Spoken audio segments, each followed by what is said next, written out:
The eye of the sky, gun sight. Aiming point cameras. In the heat of aerial combat, there's no room for guessing.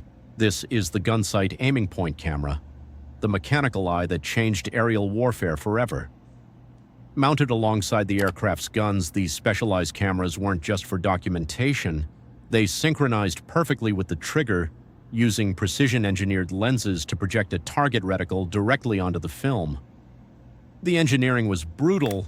It had to withstand high G-forces and intense vibrations, all while keeping the optics perfectly aligned. Those lenses, they were designed for absolute clarity, ensuring that every frame provided undeniable proof of the pilot's accuracy. From the dogfights of the 1940s to the dawn of the digital age, the GSAP camera taught us that if you can't measure it, you can't master it. It was the ultimate bridge between human instinct and mechanical precision.